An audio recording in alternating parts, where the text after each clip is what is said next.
ได้แล้วบ่ฮะ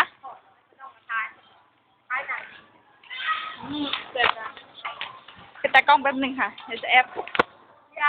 ค่ะสวัสดีค่ะ ตอนนี้ก็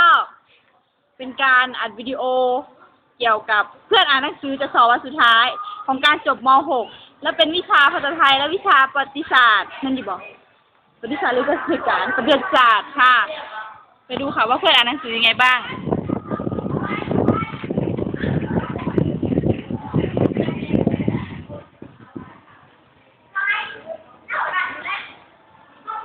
ทักทายกล้องหน่อยค่ะเอาเลยค่ะ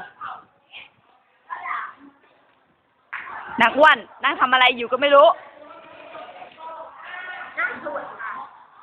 อันนี้คุณบีกำลัง อันนี้เป็นข้อสอบบริษัทเทอมแรกนะคะ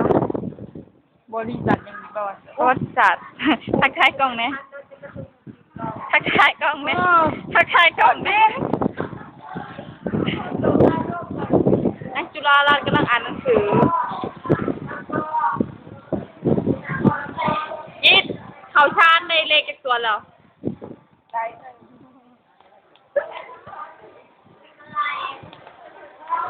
โอ้ นี่รังนกหรืออะไรเดียว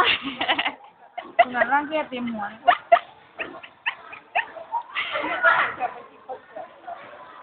อ๋อ คนสวย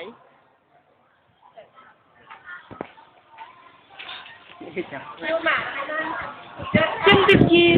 แล้วจะประสบการณ์